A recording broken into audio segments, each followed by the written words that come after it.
ಎಲ್ರಿಗೂ ನಮಸ್ಕಾರ. ನಾನು ಗಿರೀಶ್ ಮಟ್ಟಣ್ಣವರ್. ಮೊದಲನೇ ಸಾರಿ ಈ SAS ಕನ್ನಡ ನ್ಯೂಸ್ ಚಾನಲ್ನ ಲೈವಲ್ಲಿ ಮಾತಾಡ್ತಾ ಇದ್ದೀನಿ.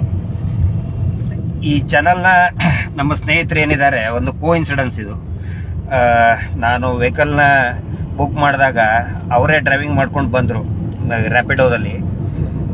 ಆದರೆ ಅವರು ನಮ್ಮನ್ನು ನೋಡಿ ಸೌಜನ್ಯ ಹೋರಾಟದ ಬಗ್ಗೆ ಭಾಳಷ್ಟು ಆಸಕ್ತಿಯನ್ನು ತೋರಿಸಿದರು, ಅದರ ಬಗ್ಗೆ ಒಂದು ಕಾಳಜಿ ತೋರಿಸಿದ್ರು. ಹೀಗಾಗಿ ಅವರು ಕೂಡ ಸಾಕಷ್ಟು ದಿನಗಳಿಂದ ಆ ಪ್ರಕರಣವನ್ನು ಫಾಲೋ ಅಪ್ ಮಾಡ್ತಾ ಇದ್ದಾರೆ. ಸೌಜನ್ಯ ಹಳೆಗೆ ನ್ಯಾಯ ಸಿಗಲಿ ಅಂತ ಪ್ರಮುಖ ಪ್ರಕರಣದ ಆದೇಶ ಇತ್ತು. ಸೌಜನ್ಯ ಪರವಾಗಿ ಹೋರಾಟ ಮಾಡಬಾರದು ಅಂತ ಹೇಳಿ ಏನು ಅತ್ಯಾಚಾರಿಗಳ ಪರವಾದಂತಹ ಒಂದು ಕುಟುಂಬ ಒಂದು ಆದೇಶವನ್ನು ತಗೊಂಡು ಬಂದಿತ್ತು ಹೈಕೋರ್ಟ್ನಲ್ಲಿ. ಅದರ ವಿರುದ್ಧವಾಗಿ ನಾವು ನಮ್ಮ ನ್ಯಾಯವಾದಿಗಳಾದಂಥ ಶ್ರೀ ತಾರನಾಥ್ ಪೂಜಾರಿ ಅವರು ಸೀನಿಯರ್ ಕೌನ್ಸಿಲ್ ಅವರು, ಆನಂತರ MR ಬಾಲಕೃಷ್ಣ ಅವರು ಕೂಡ ಸೀನಿಯರ್ ಅಡ್ವೊಕೇಟ್ ಇದ್ದಾರೆ. ಆನಂತರ ನಮ್ಮ ಹೋರಾಟಗಾರ ಮಿತ್ರರಾದಂಥ ಅಡ್ವೊಕೇಟ್ ಮೋಹಿತ್ ಅವರು ಮತ್ತು TJ ಅಂತವರು ಎಲ್ಲರೂ ಕೂಡ ಆ ಕೋರ್ಟ್ನಲ್ಲಿ ಹೋದಾಗ ಒಂದು ಆದೇಶವನ್ನು ಕೊಟ್ಟಿದ್ದಾರೆ.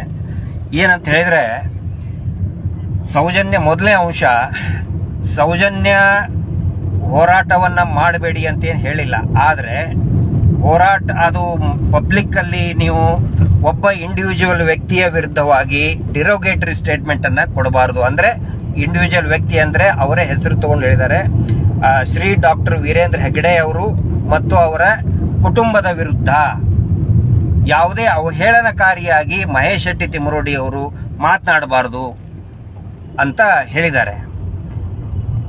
ಹೀಗಾಗಿ ಈ ಒಂದು ಏನು ಅವರು ಆದೇಶ ಮಾಡಿದ್ದಾರೆ, ನಮ್ಮ ಪರವಾದಂತಹ ನ್ಯಾಯವಾದಿಗಳು ಕೂಡ ನಮ್ಮ ವಾದವನ್ನು ಮುಂದಿಟ್ಟಿದ್ರು. ಇವತ್ತು ಮತ್ತೆ ಹಿಂದಿನ ನ್ಯಾಯಾಲಯದ ಕಲಾಪದಲ್ಲಿನೂ ಕೂಡ ಅವಧಿಯಲ್ಲಿನೂ ಕೂಡ ಕೆಲವೊಂದು ವಾದಗಳನ್ನು ನಾವು ಕೂಡ ಮುಂದಿಟ್ಟಿದ್ವು. ಏನಂತ ಹೇಳಿದ್ರೆ, ಆ ವ್ಯಕ್ತಿ ಮತ್ತು ಆ ಕುಟುಂಬದ ವಿರುದ್ಧ ಅನೇಕ ಆರೋಪಗಳಿದೆ. ಉದಾಹರಣೆಗೆ ಆನೆ ಮಾವುತನ ಡಬಲ್ ಮರ್ಡರ್ ಕೇಸ್, ಅವ್ರ ಹೆಸರೇ ಇದೆ. ಆನಂತರ ಆ ಕುಟುಂಬದ ಹೆಸರೇ ಇದೆ.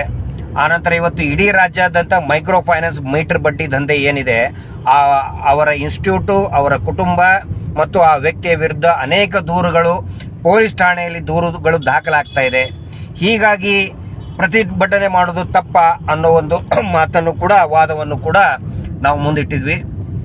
ಆದರೆ ಇಲ್ಲಿ ನ್ಯಾಯಾಧೀಶರು ಎಲ್ಲಿ ಈ ಒಂದು ಅರ್ಥ ಮಾಡ್ಕೊಂಡಿಲ್ಲ ಅಂತ ಹೇಳಿದರೆ, ನೀವು ಇನ್ನೊಂದು ಅವ್ರ ಮಾತು ಹೇಳ್ತಾರೆ, ಇದನ್ನು ಹೇಳ್ತಾನೆ,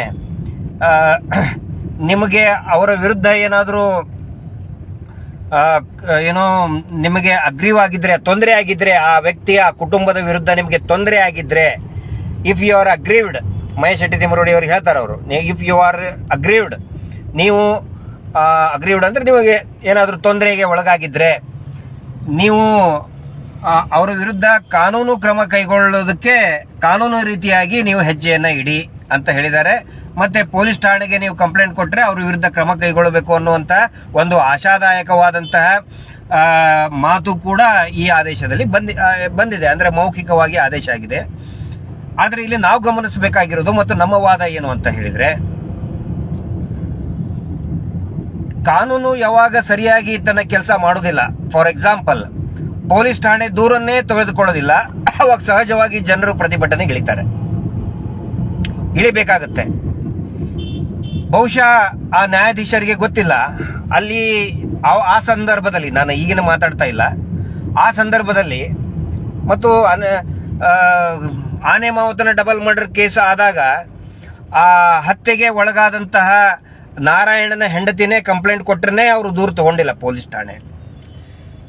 ಈಗಲೂ ಕೂಡ ಒಂದು ಭಯದ ವಾತಾವರಣ ಇದೆ. ಪೊಲೀಸರು ಏನು ಅತ್ಯಂತ ಮುಕ್ತವಾಗಿ ಕಾನೂನು ರೀತಿ ಕೆಲಸನೇ ಮಾಡದೇ ಇರುವಂತ ವಾತಾವರಣ ಇರಬೇಕಾದ್ರೆ, ಸಹಜವಾಗಿ ನಾಗರಿಕರು ದಂಗೆ ಏಳುವುದಾಗ್ಲಿ ಅಥವಾ ದಂಗೆ ಏಳೋಕ್ಕಿಂತ ಒಂದು ಪ್ರತಿಭಟನೆ, ಕಾನೂನಿನ ಚೌಕಟ್ಟಿನಲ್ಲಿ ಪ್ರತಿಭಟನೆ ಮಾಡೇ ಮಾಡ್ತಾರೆ. ಅದು ಪ್ರತಿಯೊಬ್ಬ ವ್ಯಕ್ತಿಯ ಒಂದು ಫಂಡಮೆಂಟಲ್ ರೈಟ್ ಆಗುತ್ತೆ, ಸಂವಿಧಾನಿಕ ಹಕ್ಕಾಗುತ್ತೆ. ಇಲ್ಲಿ ಎಲ್ಲೋ ಒಂದು ಕಡೆ ಇವತ್ತಿನ ಈ ನ್ಯಾಯಾಧೀಶರು ಸಂವಿಧಾನಿಕ ಹಕ್ಕನ್ನ, ಕಾನ್ಸ್ಟಿಟ್ಯೂಷನಲ್ ರೈಟ್ ಅನ್ನ ತಡೆ ಹಿಡಿಯೋದಕ್ಕೆ ಪ್ರಯತ್ನ ಮಾಡಿದ್ದಾರೆ ಅನ್ನೋದು ನನ್ನ ವೈಯಕ್ತಿಕವಾದಂಥ ಅಭಿಪ್ರಾಯ. ಯಾಕಂತ ಹೇಳಿದ್ರೆ ಇವರು ಕಳೆದ ಒಂದು 2-3 ಅವಧಿಯಲ್ಲಿ ಅಂದ್ರೆ ಇವತ್ತಿನ ಹಿಂದಿನ ಅವಧಿ, ಅದಕ್ಕಿಂತ ಹಿಂದಿನ ಅವಧಿಯಲ್ಲಿ ಮಹೇಶ್ ಶೆಟ್ಟಿ ತಿಮರೋಡಿ ಅವರು ಅಫಿಡವಿಟ್ ಬರೆದು ಕೊಡಬೇಕು ಅಂತ ಬಹಳ ಒತ್ತಾಯ ಮಾಡಿದ್ರು. ಯಾರು? ಸ್ವತಃ ನ್ಯಾಯಾಧೀಶರೇ. ನೀವು ಆ ಕುಟುಂಬದ ವಿರುದ್ಧ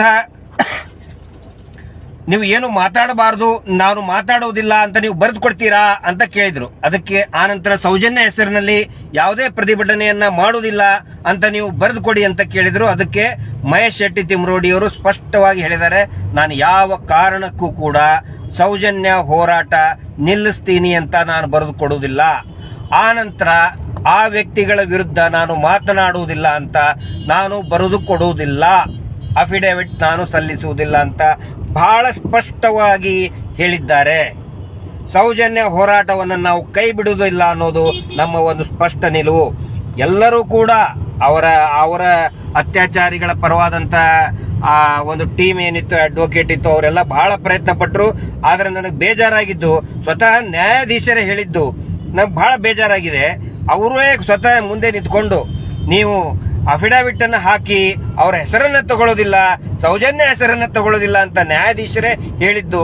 ಇದರಲ್ಲಿ ಅವರ ಪರವಾದಂತ ಅಡ್ವೊಕೇಟ್ ಯಾರು, ನ್ಯಾಯಾಧೀಶರು ಯಾರು ನಮ್ಗೆ ಸರಿಯಾಗಿ ಅರ್ಥನೇ ಆಗಲಿಲ್ಲ.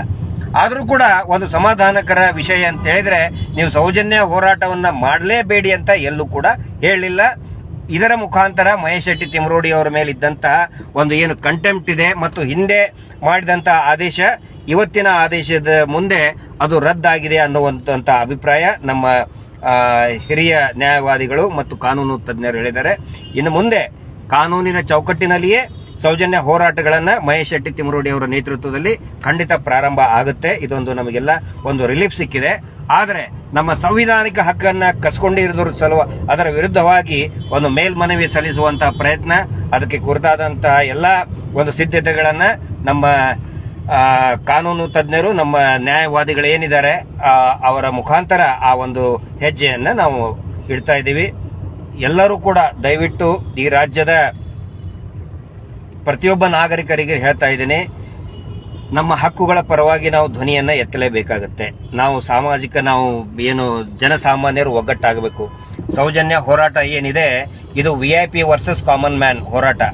ದೊಡ್ಡ ದೊಡ್ಡ ಅಡ್ವೊಕೇಟ್ಗಳು ಒಂದು ಹೇರಿಂಗಿಗೆ 10 ಲಕ್ಷ 15 ಲಕ್ಷ ತಗೊಳ್ಳುವಂತ ಅಡ್ವೊಕೇಟ್ ಅವರು ಪರವಾಗಿದ್ದಾರೆ.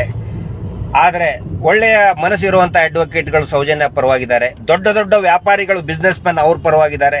ಚಿಕ್ಕ ಪುಟ್ಟ ವ್ಯಾಪಾರಿಗಳು ಸೌಜನ್ಯ ಪರ ಹೋರಾಟದಲ್ಲಿದ್ದಾರೆ. ದೊಡ್ಡ ದೊಡ್ಡ ರಾಜಕೀಯ ನಾಯಕರು, VIP ರಾಜಕೀಯ ನಾಯಕರು, ಸೆಲೆಬ್ರಿಟಿಗಳು ಆ ಅತ್ಯಾಚಾರಿಗಳ ಪರವಾಗಿದ್ದಾರೆ. ಆದರೆ ಆ ರಾಜಕೀಯ ಪಕ್ಷದ ಕಾರ್ಯಕರ್ತರು ಹೋರಾಟದ ಪರವಾಗಿದ್ದಾರೆ. ಅಂದ್ರೆ it is VIP versus common man ಅನ್ನುವಂತ ಹೋರಾಟ. ದಯವಿಟ್ಟು ಎಲ್ಲರೂ ಕೂಡ ಬೆಂಬಲವನ್ನು ಕೊಡಿ. ಈ ಹೋರಾಟದ ಬಗ್ಗೆ ಮಾತಾಡ್ತಕ್ಕಂತಹ ಅನೇಕ ಯೂಟ್ಯೂಬ್ಗಳನ್ನ, ಇವರ ರಕ್ತ ಹೀರುವಂತಹ ಬಡ್ಡಿ ದಂಧೆ, ಇವರ ಇನ್ಸ್ಟಿಟ್ಯೂಟ್ ಧರ್ಮಸ್ಥಳ ಮಂಜುನಾಥ ಸ್ವಾಮಿಯ ಹೆಸರನ್ನ ಮುಂದಿಟ್ಕೊಂಡು ಮಾಡ್ತಾ ಇರುವಂತಹ ಅಕ್ರಮ ಮೀಟರ್ ಬಡ್ಡಿ ದಂಧೆ ವಿರುದ್ಧ ಮತ್ತು ಸೌಜನ್ಯ ಪರ ಇರುವಂತಹ ಅನೇಕ ಯೂಟ್ಯೂಬ್ಗಳನ್ನ ಮುಚ್ಚಿಸುವಂತಹ ಕೆಲಸಕ್ಕೂ ಕೂಡ ಇವರು ಕೈ ಹಾಕಿದ್ದಾರೆ. ಆದರೆ ನಾಗರಿಕರ ಧ್ವನಿ, ಜನಸಾಮಾನ್ಯನ ಧ್ವನಿಯನ್ನ ಯಾರೂ ಕೂಡ ಮುಚ್ಚಿ ಹಾಕೋದಿಲ್ಲ ಈ ಪ್ರಜಾಪ್ರಭುತ್ವದ ವ್ಯವಸ್ಥೆಯಲ್ಲಿ. ಅದಕ್ಕಾಗಿ ದಯವಿಟ್ಟು ಪ್ರತಿಯೊಬ್ಬರು ಕೂಡ ಈ ಹೋರಾಟವನ್ನ, ಪ್ರತಿಯೊಬ್ಬ ಜನಸಾಮಾನ್ಯರು ಕೂಡ ಈ ಹೋರಾಟವನ್ನ ಬೆಂಬಲಿಸಬೇಕು ಅಂತ ಈ SAS news Kannada YouTube channel ಮುಖಾಂತರ ನಾನು ಎಲ್ಲರಿಗೂ ಕೂಡ ವಿನಂತಿಯನ್ನ ಮಾತಾಡ್ತಾ ಇದ್ದೀನಿ. Justice for Sowjanya. ನಮಸ್ತೆ.